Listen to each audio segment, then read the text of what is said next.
अमीर देवरानी और गरीब जेठानी के बच्चों का नया ड्रेस। पता नहीं माँ जी रोहन से क्या करवा रही होंगी। मेरा बच्चा कितना छोटा है और माँ जी उससे कितने सारे काम करवाते रहती हैं। जल्दी से सफाई करके रोहन को देखती हूँ कि वो क्या कर रहा है। और यह मानवी जो बड़ी ही साधारण सिंपल और गरीब परिवार की बेटी है। तभी वहाँ मानवी का 10 साल का बेटा रोहन आता है। रोहन ने पुराने साधारण मैले कपड़े पहने हुए थे। माँ, मुझे नए कपड़े चाहिए और खिलौने भी चाहिए। चाची ने वरुण को कितने अच्छे खिलौने और कपड़े खरीद दिए हैं। मुझे भी खिलौने और कपड़े चाहिए माँ। मेरे बच्चे, इस समय तेरे बाबा के पास पैसे नहीं हैं।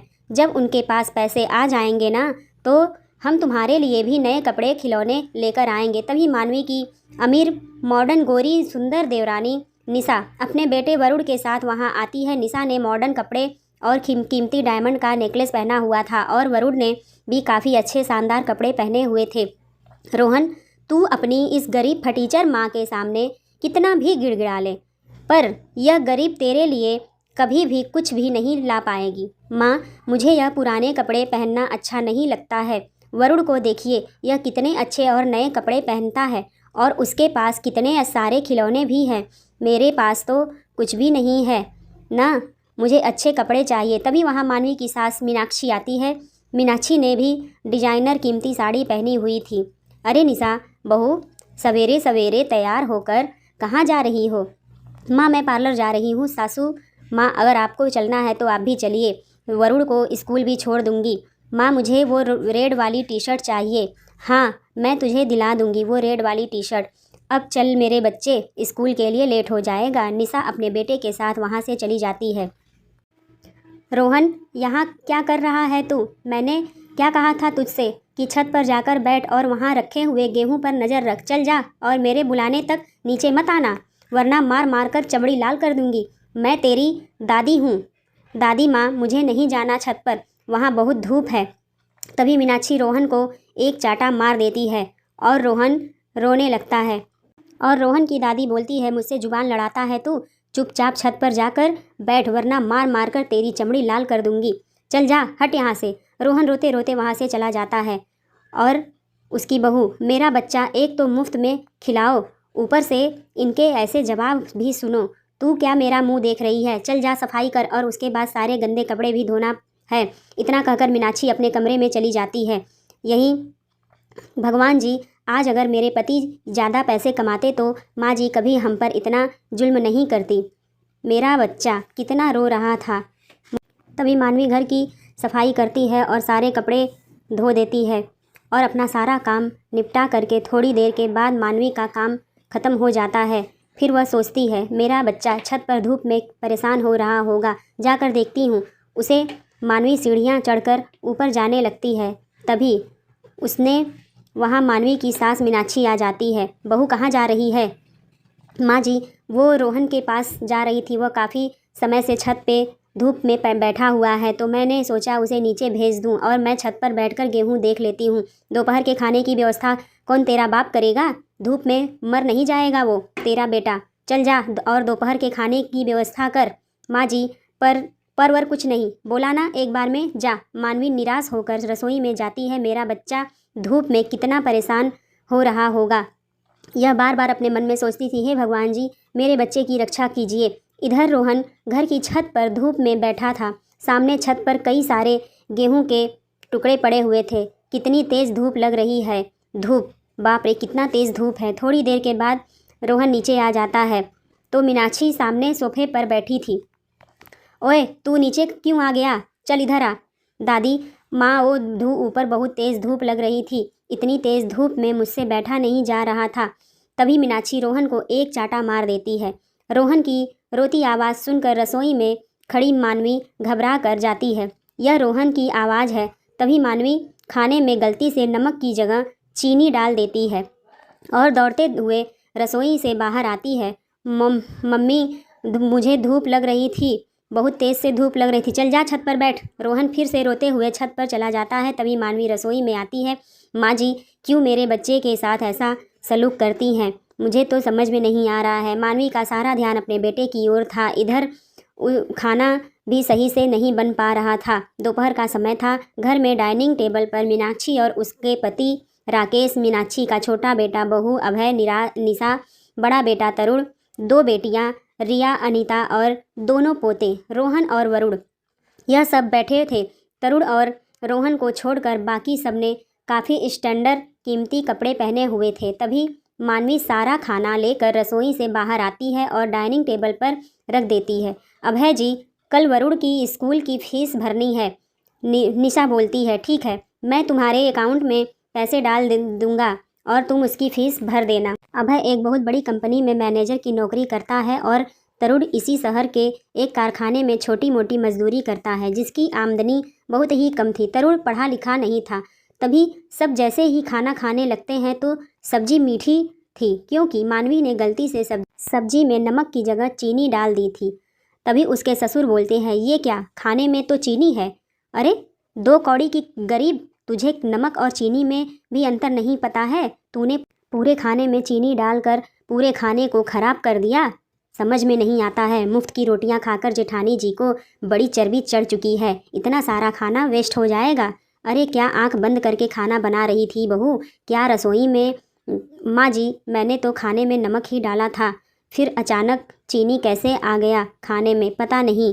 ये खाना तो अब खाने लायक ही नहीं है बचा। अभय बेटा, तू बाहर से खाना ऑर्डर कर दे, हम वही खाना खा लेंगे, सासू माँ बोलती हैं। तभी अभय खाना ऑर्डर करता है और 10 मिनट में कई सारा खाना आ जाता है। तभी डाइनिंग टेबल पर आकर बैठते हैं तरुण, मानवी, बहू और रोहन।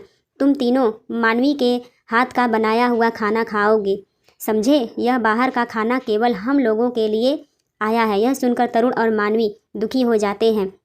मेरे अपने ही परिवार वाले हमसे इतनी नफरत क्यों करते हैं? काश मैं भी पढ़ा लिखा होता। आपको ऐसा खराब खाना खाना पड़ रहा है। कोई बात नहीं मानवी।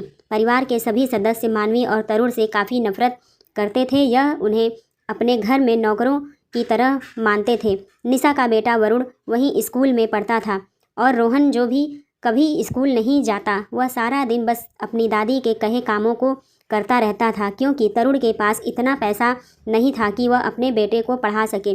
तरुण का भाई अभय इतना अमीर होने के बाद भी अपने भाई की कभी सहायता नहीं करता था। शाम का समय था। रोहन मीनाक्षी के कमरे में मीनाक्षी के पैर दबा रहा था। जरा जोर जोर से दबा, हाथ में जोर नहीं है?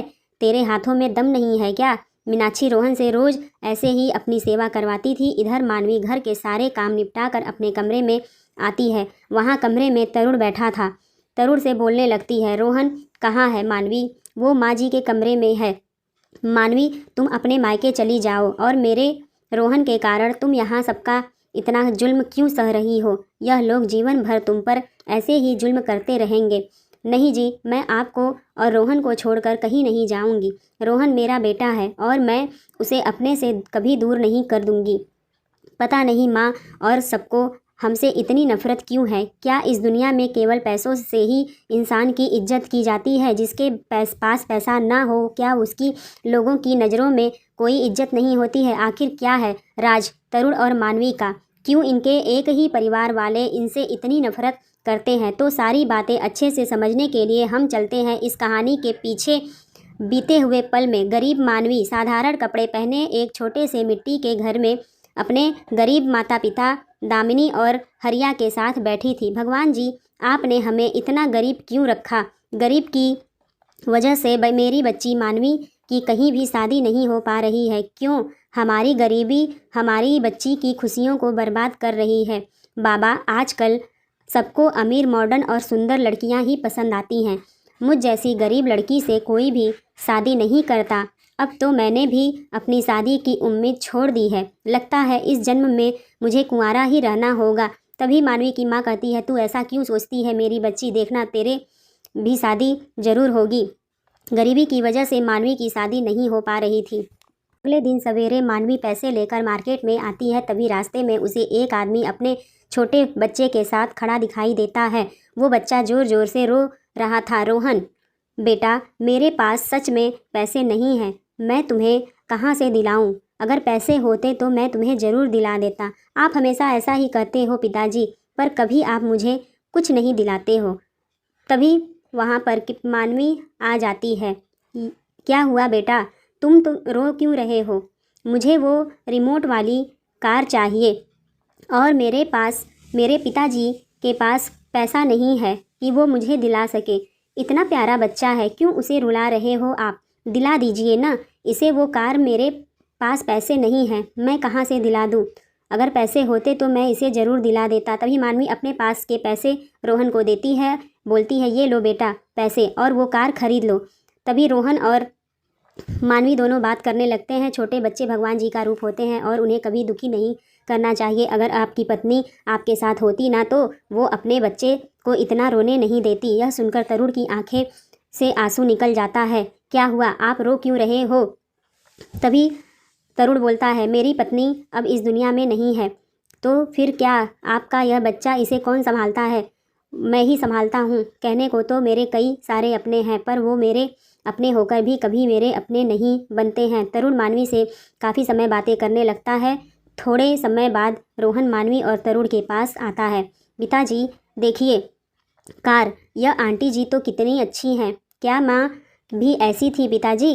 क्या वो भी मुझसे इतना ही प्यार करती थी? हाँ मेरे बच्चे, तुम्हारी माँ तुमसे बहुत प्यार करती थी। जब ये आंटी मेरी माँ की तरह हैं तो मैं इन्हें ही अपनी माँ बना लेता हूँ। मानवी यह सुनकर दंग रह जाती है। तभी तरुण कहता है रोहन बेटा ऐसा नहीं कहते हैं। और तरुण मानवी से कहता है कि वो बच्चा है, उसे कुछ समझ में नहीं आता है। तभी मानवी कहती है वो सही कह रहा है। रोहन तुम्हें मुझे अपनी माँ बनाना है ना, तो समझ लो आज से मैं तुम्हारी ही माँ हूँ। यह सुनकर तरुण दंग रह जाता है। फिर क्या था, मानवी तरुण रोहन की खातिर कुछ ही दिनों बाद मानवी से शादी कर लेता है। रात का समय था। मानवी तरुण के साथ उसके बड़े से घर में थी जहाँ तरुण के सभी परिवार वाले थे। तरुण जी का घर तो कितना बड़ा है, मानवी कहती है।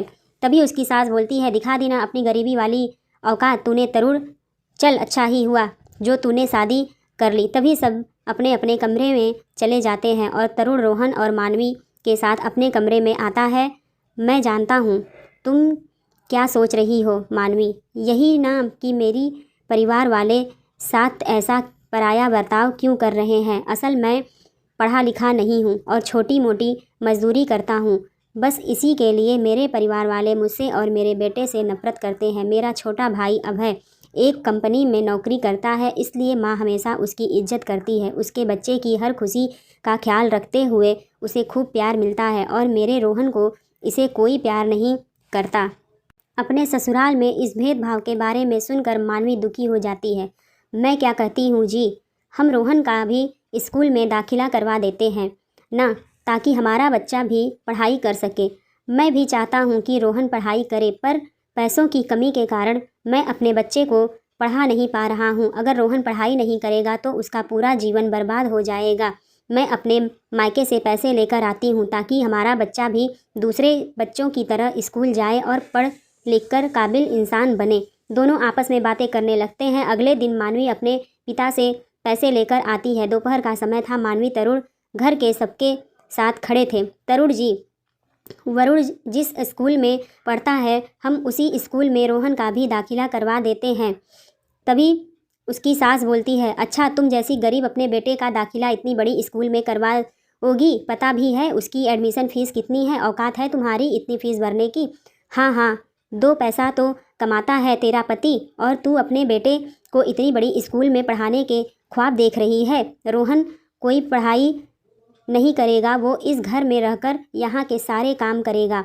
जैसी बाप की औकात वही बेटे की भी औकात रहेगी। उसकी दादी बोलती है माँ पैसे मानवी और अपने मायके से लेकर आई है। अच्छा तो फिर तू इस घर में क्यों रह रहा है? जब इस मानवी बहू के मायके वालों के पास इतने पैसे हैं तो उन्हीं के पास जाकर रह, यहाँ हमारे ऊपर क्यों बोझ बना बैठा है? माँ मैं यहाँ मुफ्त में नहीं खाता हूँ, मैं भी घर में पैसे देता हूँ। तभी उसकी देवरानी बोलती है अच्छा आप जितने पैसे देते हो ना जेठ जी, उतने पैसों में तो एक दिन का भी राशन नहीं आ पाता। जरा एक बार अपने दम पर अपनी पत्नी और बेटे का गुजारा करके देखिए। मेरे पति की कमाई से ही अब तक आप सबका जीवन बीत रहा है, वरना आपकी औकात तो कुछ भी नहीं थी। यह सुनकर तरुण काफ़ी गुस्सा हो जाता है। फिर क्या था, घर में काफ़ी बहस होने लगती है और बहस में तरुण मानवी और रोहन को लेकर हमेशा के लिए घर से निकल जाता है। मानवी, रोहन और तरुण सड़क पर बैठे थे।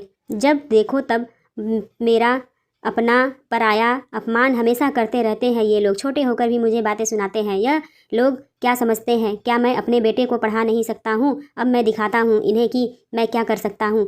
जी आप शांत हो जाइए। नहीं मानवी, अब तक मैं अपना बहुत अपमान सहा हूँ, पर अब नहीं। मैं रात दिन मेहनत करूँगा, खुद भूखा रहूँगा, पर अपने बच्चों को पढ़ा लिखा कर इन्हें इस तरह काबिल बनाऊँगा कि यह मेरी तरह लोगों से अपमानित ना हो पाएँ। तभी तरुण एक कमरे में छोटा सा किराए का घर लेता है और अपनी पत्नी और बेटे के साथ उस घर में रहने लगता है। अगले दिन तरुण मानवी से कहता है, मैं अपने मालिक से थोड़ा सा कर्ज लेकर घर के लिए राशन और ज़रूरत की चीज़ें ले आता हूँ। चलो अब जाकर हम रोहन का दाखिला स्कूल में करवा देते हैं। तभी दोनों एक बड़ी सी स्कूल में आते हैं जहाँ वरुण भी पढ़ाई करता था। तभी वह रोहन का दाखिला इस स्कूल में करवा देते हैं और इसी तरह दिन प्रतिदिन बीतने लगे। रोहन रोज़ स्कूल जाकर मन लगाकर पढ़ाई करने लगा। तरुण कारखाने में ओवर टाइम करके ज़्यादा पैसे कमाने लगा। एक शाम तरुण और सब घर में बैठे थे। सुनिए जी, आगे रोहन की पढ़ाई को बहुत पैसा लगेगा और उसका यूनिफॉर्म भी लेना है, तो क्या मैं घर में सिलाई का काम शुरू करूं? हम दोनों मिलकर कमाएंगे तो हम अपने बच्चे की पढ़ाई का खर्च आराम से उठा सकते हैं। वो सब तो ठीक है मानवी, पर हम सिलाई मशीन कहाँ से लाएंगे? तभी मानवी बोलती है, मेरे मायके में है सिलाई मशीन, मैं वहाँ से मशीन लेकर आती हूँ।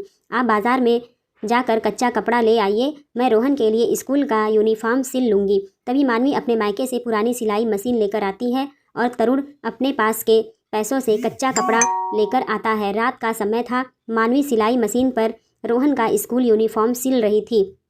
तुमने सिलाई का काम कहाँ से सीखा मानवी? माँ ने सिखाया था। अगले दिन रोहन स्कूल यूनिफॉर्म पहनकर स्कूल जाता है। अब इसी तरह दिन बीत रहे थे। अब धीरे धीरे मानवी के पास लोग कपड़े सिलाई कराने के लिए आने लगे। एक शाम रोहन स्कूल से घर आता है और अपनी माँ मानवी से कहता है, माँ स्कूल में एक बहुत बड़ा डांस कंपटीशन होने वाला है, उसमें जो भी स्टूडेंट जीतेगा उसे 1 लाख का इनाम दिया जाएगा और साथ में उसके पूरे परिवार को फ्री में सिंगापुर जाने का मौका मिलेगा। अब मैंने तो कंपटीशन में अपना नाम लिखवा लिया माँ। मेरे लिए एक अच्छा सा ड्रेस खरीदना होगा। जीवन में हमें ऐसे कंपटीशन करते रहना चाहिए बेटा, इससे हमें काफ़ी कुछ सीखने को मौका मिलता है। पर माँ, उसके लिए मुझे नए और अच्छे कपड़े चाहिए होंगे, क्योंकि टीचर ने कहा है जो स्टूडेंट कंपटीशन में हिस्सा ले रहा है उन्हें काफ़ी अच्छे नए कपड़े पहनकर आना होगा। अब मेरे पास तो कोई अच्छे कपड़े ही नहीं है माँ। बेटा, तूने क्यों लिखवाया उसके अंदर अपना नाम? तू तो जानता है ना, इस समय हमारे पास एक पैसा नहीं है। पिताजी, मैं यह कंपटीशन जीत कर अपनी सारी गरीबी दूर करवाना चाहता हूँ और आप दोनों को सिंगापुर घुमाना चाहता हूँ। बस करो बेटा, यहाँ जहर खाने के पैसे नहीं है। तुम्हें कपड़े कहाँ से दिलाऊंगा मैं? तरुण बोलने लगता है, 10-12 हज़ार के कपड़े कहाँ से लाकर दूँ? यह सुनकर रोहन दुखी हो जाता है। इधर वरुण, निशा और अभय के साथ अपने कमरे में, माँ, वो कंपटीशन मुझे ही जीतना है। हाँ मेरे बच्चे, वो कंपटीशन तू ही जीतेगा। हम कल तेरे लिए सबसे कीमती और अच्छे कपड़े खरीदने जाएंगे ताकि कंपटीशन में सबसे अच्छा तू ही लगे। इधर मानवी, रोहन बेटा, तू दुखी मत हो, मैं तेरे लिए ऐसे कपड़े सिलूँगी ना कि हर कोई तुझे ही देखता रह जाएगा और देखना कंपटीशन तू ही जीतेगा। अगले दिन मानवी रोहन के साथ बाज़ार में आती है और एक शॉप में रोहन के लिए 2000 का एक सूट खरीदती है और साथ में रंग बिरंगी कच्चे कपड़े, डायमंड जैसे मोती, यह सब खरीद कर अपने घर आती है। इधर निशा ने वरुण के लिए 40,000 का एक बहुत ही सुंदर मॉडर्न ड्रेस खरीदा था। कैसा है ड्रेस बेटा? वह तरुण, बहुत अच्छा है माँ। 2 दिन बाद मानवी सिलाई मशीन पर रंग बिरंगी कपड़ों की डिज़ाइन बनाकर रोहन के सूट में लगा देती है और उसके सूट को काफ़ी डिजाइनर और मॉडर्न लुक देती है। कुछ दिन बाद मानवी और सब रोहन की स्कूल में आते हैं। वहाँ निशा, मीनाक्षी, यह सब थे।